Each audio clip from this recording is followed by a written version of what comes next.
Hi, welcome to Ece Gurler Art. Today I will talk to you about my top 5 drawing papers. I've been drawing professionally since 2020 and I've used so many drawing papers, especially with charcoal, colored pencils, and also graphite pencils. I'm going to count from 5 till 1, so my favorite one will be in the final part, so don't skip. Number 5 is not actually a drawing paper, but it is hot press watercolor paper from Archie's. This is a great watercolor paper. First of all, I always use it, but at the same time, if you want to draw with texture, this might be it. This is a great choice. I made this cat portrait with it, for example, and when I was applying graphite, I felt like this was almost like a drawing paper and it was having so much character because of the texture. But if you're an artist who erases a lot, like me, then this might be a good choice for you, because once you erase, it kind of damages the tooth and layering becomes very, very difficult after 4 or 5 times.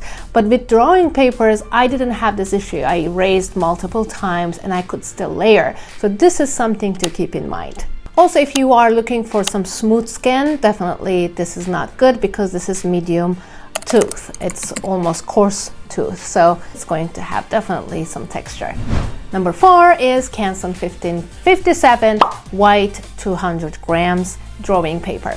It is hard to find 200 gram for me. I don't know why. I usually find 180 ones and they're very thin for me. I like the thicker papers in drawing, and it's white. Its whiteness is perfect. I don't like the creamy color. I don't know why. I give the best results with the white paper, and I think its color is also the perfect one for me. It is medium tooth, so it does have texture and it's going to show when you draw, especially when you're doing toning. But it holds charcoal and graphite so well, and also colored pencils too. But again, if you want a smooth result with colored pencils, this is not the paper. I drew this portrait with charcoal and graphite and I used Canson 1557. And it was a great experience. I didn't have issues, except I don't think it is the best quality of drawing paper. And I'm going to tell you why when I'm explaining number 1. Number 3 is Strathmore Bristol 400 series smooth paper. So this is a paper that I use when I am actually working on portraits that are more smoother in skin, when I don't want to give texture per se. I love this paper when I'm using colored pencils, especially because it's easy to layer, it's easy to blend, and for me it takes longer time, yes, to create a portrait with this one, because you have to do more layers in this case, let's say, but again, the result is worth it. I did this Johnny Depp portrait with this paper, and also I did Sherlock and Harry Potter on this paper. And you can see that if you really are looking for some smooth skin structure, then this is the best one for you. Number 2 is another smooth paper that I use. If you don't want to use, for some reason, Strathmore paper, then you can definitely use Fabriano Bristol. Why did I put this in the second one? I don't know, but I get better results for some reason when I use this paper. When I was creating my colored pencil course, I used this paper with very cheap colored pencils, and yet the result was amazing. I did this portrait with it. It is very smooth. It's very close to Strathmore Bristol, honestly. It is just a little bit more, I would say, not shiny, it's smoother. Yeah, that's the word. The quality is amazing, the thickness, the whiteness, everything you're looking for. And finally, my favorite. Now, number 1.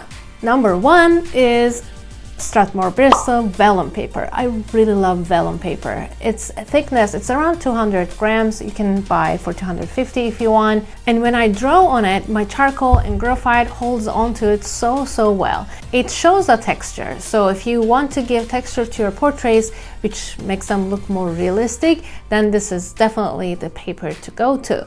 If you use colored pencils, yes, you're definitely gonna get some texture like this one. I drew this old man with Strathmore vellum paper, and you can see that skin texture coming out because of the drawing paper. I didn't do anything extra for that. And if you look at most of my drawings, I drew them on this beautiful vellum paper, And what's the difference between Canson 1557 and this one, you ask? Again, if you're an artist like me who erases a lot during the charcoal or graphite drawings, then this is the difference point. Because Canson gives up on me after 4 or 5 trials, but with vellum paper, I can erase, I can layer again, I can erase again, I can layer again, and I can just do graphite and then charcoal, and it still keeps holding on to the tooth. Amazing, amazing. It's so forgiving, and this is why I like it. If you're interested in these papers, I just listed the Amazon links of each down below if you want to check them out. These were my favorite drawing papers, but let me remind you, there's also toned paper and there's also some watercolor paper which is cold pressed. Can you draw on those too? And how would different mediums work on different papers? For example, can you apply watercolor on drawing paper? In this video, I showed how each medium looks on each paper.